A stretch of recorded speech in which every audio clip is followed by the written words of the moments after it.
Did you know that in a couple of months, towards the end of April, we'll be celebrating 10 years of Hermitcraft? That's got me all kinds of nostalgic and emotional, and here I am, just coming back to the very first world to check it out and see how far Hermitcraft has come along over these 10 years. And with every season, I've always tried to go bigger, bolder, and better. But last season's dive into cinema storylines and custom currency economies, it took a few too many steps away from the core of Minecraft itself, and that's what I want to get back to. And so with a little misty-eyed nostalgia, I've been diving back into the old Hermitcraft worlds, checking out the bases that we built, the adventures we went on together, and the good times that we were having. In preparation for a new season, I want to find my inspiration, and you know what? I think I've got it. What I need to do is keep it simple. Just go in blind, not have a plan, follow my nose, follow the inspiration, and that way we'll have a wonderful time in Season 9 of Hermitcraft. And I want to start by saying if you're new here, then subscribe and keep up with the Hermitcraft episodes. It can be a little confusing because I don't reset my numbers season to season, so currently we're on episode 1036. That is the first episode of Season 9. And so all of us hermits got together to say hello, to make sure everything was good to go, because for this world, we are doing things a little bit different this time. We are going in blind. Now, being the guy who puts together the server and makes sure that the world works, I know what the seed is, but I am not going to be using it. And neither are any of us hermits. We're playing blind, we don't know what the seed is, and we're hoping that'll make it rather interesting.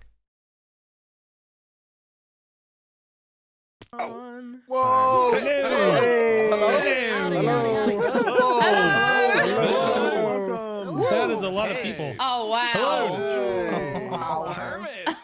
It actually worked. Make it? It's really unusual, guys. Wow. I mean, I'm pretty sure this is the first time in Hermitcraft history that we're starting a new season on a blind seed, right? I mean, this means we don't actually know where anything is for the first time ever, and I just like to say I think this is a terrible idea. That's all I'm saying. I want to know where stuff is. Wait, this was your idea. Come on. Oh yeah, it was my idea. Cleo's Sorry, idea. guys. Come on. And I think a bunch of us have decided that we're going to kind of form a close little community here and stick close by, form a little village, live together, work together, and see what happens, I think it'll Raise be fun. babies? Woo. That sounds Yeah. like a Nice. lovely idea. I love it. So after the introduction, we all split up to do the basics, get geared up, get ready to play in this world, and I bumped into Scar and Cleo, Mumbo and Grian, and I found an amazing cave entrance that looked super interesting. Anyway, inviting them to come over and check it out, there was some murderous activity going on. I got myself a couple of Scar heads here in the process as well. Anyways, it was down in this cave that I found my first iron, started to get geared up, ready to get going. Then I realised I forgot to collect any food at all, so I had to do a bit of swim about, punching some fishes in the lake nearby. And that reminds me, I haven't actually shown you the area yet, so let's use the replay mod to see how glorious this spawn is for the Hermitcraft world. Yeah, the spawn is here in the center and it's surrounded by mountains and a lake. It's such a gorgeous seed, and I want to take a moment to thank WonderSim who put this seed together for us hermits to play on. It looks absolutely amazing and everyone loves it so far. Now you're about to see me go on a solo mission, for which I don't actually explain why for a while, so I thought I would let you know. We're going to do something amazing straight out of the gate in this episode. And it is going to be a massive starter base build that will be gorgeous and it will not disappoint. So stick around to see what we get up to here. So down here in the first cave that I plunge into, I think I found an ore iron vein. I mean, there is so much of it about. Like, everywhere. Everywhere I look. Although it feels like the cave may have like gone through the middle of it. But anyway, I'm just gonna crack on and mine this stuff. Oh yeah, the other clue is the tuff, right? Yes, look at that. This is definitely an ore vein. Well, this is great. Follow the tuff, have a dig around, find more iron, and it's led me to our very first diamonds. Look at them right there. Wonderful. It's probably just the one block though, right? Yeah, it's always just one. And apparently it might be the first diamonds for the whole of Season 9. Now, I may not have diamonds to mine obsidian, but this pool of lava here, always handy. And I'm going to go into the Nether early on today. And quite possibly the worst ever spawn, the middle of a basalt delta. However, aha, nether wastes in this direction. And what's the most important thing to get in the Nether? It is gold. You don't want some piglins coming after you, so I'm going to craft up some gold armor with this. Oh, watch out down below. That could have been an early death for me. And now I found another fortress, but that's not what I'm here for actually. I am looking for 2 biomes, one of which is right over there. But while I'm here, I'm hoping I'll find some good loot. That wasn't very good. And that's more like it. An easy way to get diamonds. And also some obsidian, which means we can do some enchanting. You know, once I get the books and all that. Hey, more diamonds. Not bad, not bad at all. And before we continue our Nether adventure, I'd like to thank the sponsor of today's video, ExpressVPN. Have you ever had a slow internet connection? Maybe a website is unreachable or a file won't download. Sometimes I even have trouble connecting to Hermitcraft. The internet is a big web of connections and sometimes issues arise that make for a bad experience. Some services and even your ISP can throttle your bandwidth at their own discretion. Well, ExpressVPN won't always fix these issues, but it can potentially be a solution, allowing you to force a different route to a website or game server by running your connection through a different location and masking your activity from your ISP. And the best part is, when you turn on ExpressVPN, you can choose which country's server you'd like to reroute your connection through. If you pick Canada, you can watch classic 90s cinema like Schindler's List, The Shawshank Redemption, and Forrest Gump, all of which I highly recommend. So if you're interested, head over to expressvpn.com/Xisuma, use this link and you can get your first 3 months for free. ExpressVPN is easy to use and has a no logs policy. Their privacy policy has even been audited by PwC. Use the link in the description box down below to sign up today. So I, my friends, have made a diamond axe early on because I am here to gather some resources actually. I need some of that crimson wood. And one of the things you want to do straight away is find yourself some of this fungus because it's going to keep the hoglins away. Look, there's one over here. And now it won't come near me, so I can chop down these trees and be nice and safe. So I got what I needed, just the 4 stacks and a bit of crimson stem. And hopefully I can find the nether portal, because I've kind of forgotten where it was. And fortunately I navigated my way back to it, and in the overworld, in the same caving system, I actually bumped into Cubfan, who was nearby. We had a little chat, we exchanged some iron and some food, and then I head on back into the Nether in search of another biome. And there it is, off in the distance, the second biome that I'm looking for. And it looks like it's a bit of a hairy path over there, but I think I'll be safe. So I made it safe and sound. There's also some brown mushrooms over there, which is good because I'm running out of cod. But I have been picking up some red mushrooms, and that is a great source of food here in the Nether. And although these are good, looks like the biome actually ends here. It is very small. Oh, it's got some vertical space. Oh, but even then, yeah, it's like the tiniest little biome. Well, I've stripped this area of all of its resources, and I needed 12 stacks. So, looks like I've got to go exploring a little further then. And luckily for me, I didn't have to travel too much further to find the real deal, and you can see that a lot of wood here has been stripped out, and that's because I actually need 12 stacks of this stuff, right? I'm now ready to return. However, there's a nether fortress here. Somewhere here. There it is right there. I figured this might be a chance to get a few more diamonds. And I've also been getting some ender pearls while I'm in the area. Those are always super useful early game. Well, sadly this fortress is without any more chests, so now I've got to make my way home. Well, I know my nether portal is somewhere around here. I'm struggling to locate it, but I've found an iron golem in the nether. I think some of the other hermits have come through here as well as this fella. Well, I am thankful to be out of there. It's always a bit nerve-wracking early game, and I'm out of there with the valuables, and now we need to go somewhere else to get more materials for our build project. So now I am off exploring through this giant dark oak forest with some amazing peaks running along the side of it, And what you can see here is indeed a woodland mansion. It is not what I'm looking for though, and taking that thing on right now might result in my death, so I'm going to bypass this thing. Oh, and it looks like, yep, someone's probably already been in here. Someone's definitely already been in here.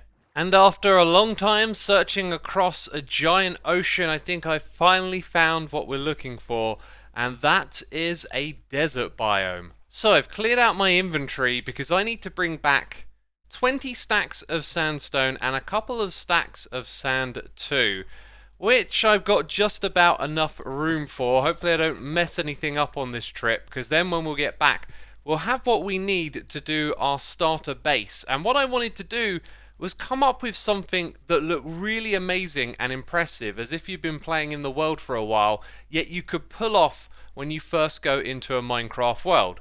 So, you go into the nether, you locate those two biomes, you get your two different colours of wood, and the third colour to complement them is going to be the yellow of the sand and the sandstone. I maybe should have taken the time to have got a diamond pick and enchanted it first. I'm such a long way out from where we started. I think I'm going to try my luck with a shipwreck. I'd seen a few on the way here, and if I can find one again, we might get some diamonds in a treasure chest. I think we might have a problem. This is the third shipwreck that I've visited, and they don't have the maps with the treasure in. They just have empty maps. I don't know what's going on there. Oh, a mesa biome too. That's an interesting find. Not something that I need right now, but definitely want to take note of this location. But anyways, it's time to head back. I've mostly spent my time like underground in these narrow areas, just mining out the sandstone, because of course there's sand directly above us. And normally in these deserts you can find an area where there's like quite a thick amount of sandstone directly below the sand, but since the terrain changes it seems to be between 1 and 3 blocks. So I've had a real tough time, and I have explored around here and found a shattered savanna biome, and it looks glorious, my friends. Always fun to see some interesting terrain, but it's time to head back in this direction, which is east. You know, when you have to travel thousands of blocks on foot in this game, sometimes feels a little tedious, but with all of this new terrain, it's absolutely gorgeous. Oh my goodness me, no! I am absolutely panicking. I'm panicking like Anakin. Oh, that was hilarious. Powdered snow. Right, I've got to watch my step then. Oh god. Here come the phantoms. The game is trying to kill me. Oh, thank goodness for the daytime. Oh, this is very bad. There's a witch. Yep, there's a witch coming for me who must have chugged a swiftness potion. Oh god, there's a goat here as well. This mountain is trying to kill me. Okay.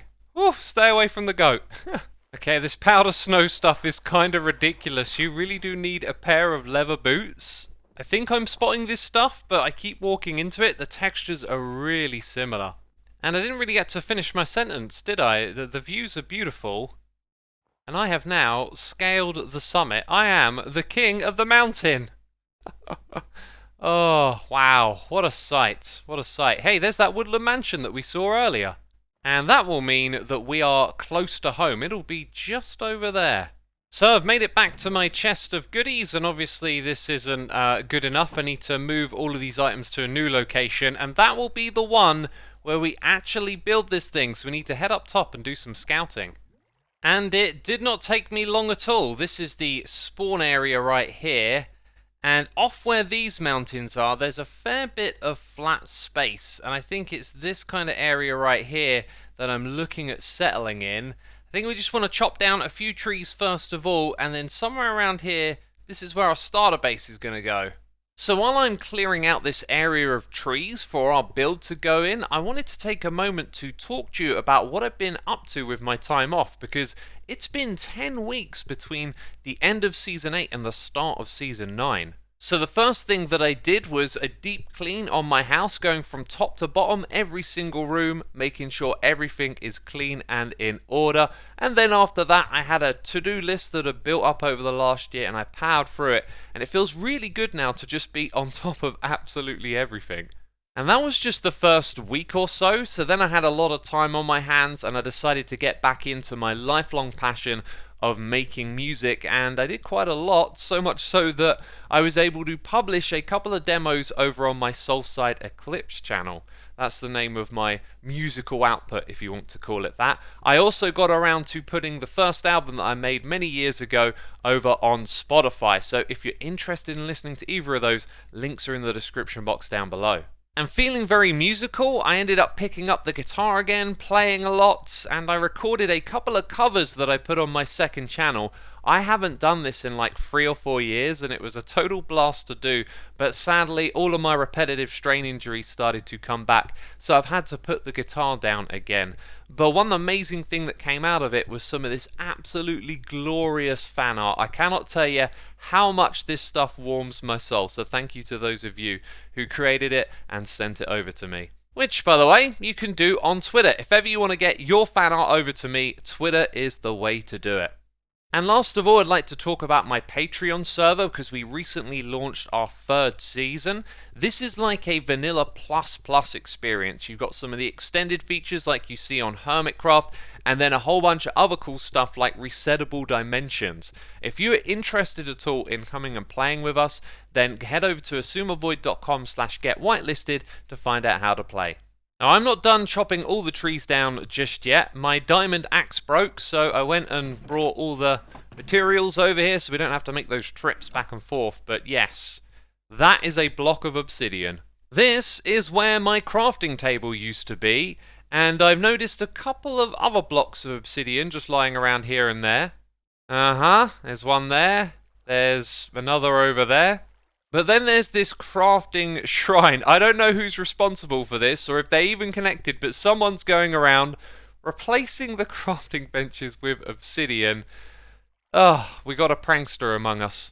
Well, okay then, the area is prepared. There are much more trees cleared out than before, and the whole point of everything I'm doing here is to try and go straight into a really good build that looks like something you build in the middle of a season, right? So I've barely geared up. I've got a couple of diamonds to my name, no enchanted gear, but I do have all of these building supplies put together now.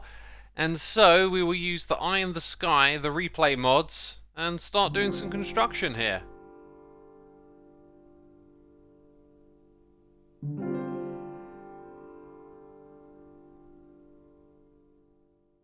So I put in a base of stone block, which will eventually be mixed up with some andesite and other decorative details. The strip logs that we've got from clearing this area are used to create a gradient leading up to sandstone, which is going to be the main material of this. It's going to be a mix of smooth sandstone, regular sandstone, and then we're also going to need some cut sandstone. And you know what else blends well with these materials? Just regular old sand. So I picked some of that up as well, and this is because our building is going to have some textural blending to really give it a good look.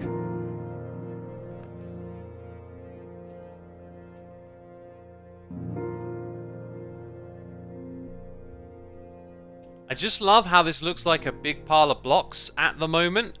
A structure is starting to emerge somewhat in the middle. You can probably guess that this is going to be the entrance, but we've got our blending of blocks on either side. It gets lighter as it goes up, and this is where we're going to introduce some more traditional building elements now, like windows and whatnot.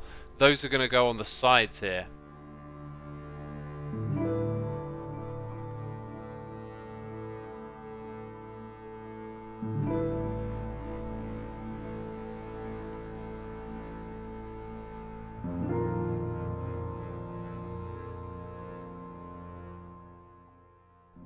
Oh, doesn't it look gorgeous? That crimson wood with the sandstone.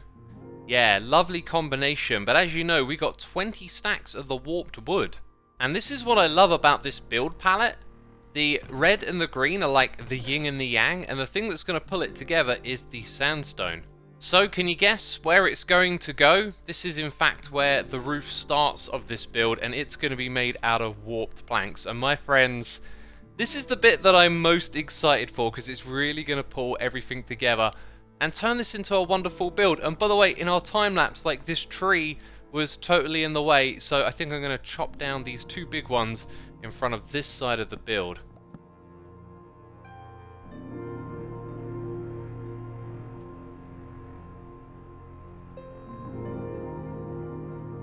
There it is, my friends. You gotta love it. Doesn't it look gorgeous? Yellow, red, and green. And for those of you that are really observant, you'll realise, yeah, there's no back to this build, there's no sides. All I've done so far is the front facade. So in the coming episodes, we get to expand this thing. This is just the beginning right here. As you can see, I cleared out a fair bit of land in anticipation of quite the expansion on this.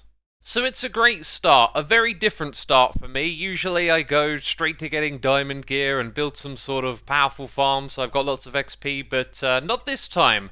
I wanted to impress. However, I believe that I have been outdone big time. Who do you think was responsible for this? As far as first day base builds go in the communal area, I think I've definitely been outdone here. And I also love Stress Monster's teapot, which I mistook for an egg when it was in construction. That also looks glorious, and I anticipate that we will see many amazing builds popping up around the harbour area here.